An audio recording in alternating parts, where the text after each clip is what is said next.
నువ్వు ఏ పోరాటాల మధ్య ఉన్నావో నాకు తెలియదు. నువ్వు ఏ పోరాట మధ్య ఉన్నా కూడా ఆ పోరాటాలన్నిటిలో నుంచి నా దేవుడు నీకు ఒక విజయాన్ని ఇవ్వబోతున్నాడు. ఒక విజయాన్ని ఇవ్వబోతున్నాడు. ఆయన విజయాన్ని ఇవ్వబోతున్నాడు. ఆయన సిలువలో ఏం పొందుకున్నాడు తెలుసా అండి? విజయాన్ని పొందుకున్నాడు. దేని నుండి విజయం పొందుకున్నాడు? మరణము నుండి విజయాన్ని పొందుకున్నాడు. అందుకే అన్నాడు, ఓ మరణమా నీ ముల్లెక్కడా, ఓ మరణమా నీ విజయం ఎక్కడ అనగా, ఆ మరణముకు ఉన్నటువంటి తన విజయాన్ని ఏం చేశాడంటే ఓడించేశాడు. ఎక్కడ నుంచి? సిలువలో నుండి ఓడించేశాడు ఆయన.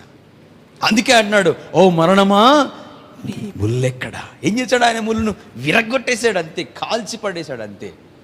ఈరోజు నీ జీవితంలో కూడా మరణము లాంటి అపజయాలు తీసుకొస్తున్నటువంటి ప్రతి అపజయాల నుంచి నా దేవుడు ఏం చేస్తుండో తెలుసా? ఆ ముళ్ళును విరిచివేయబోతున్నాడు ఆయన.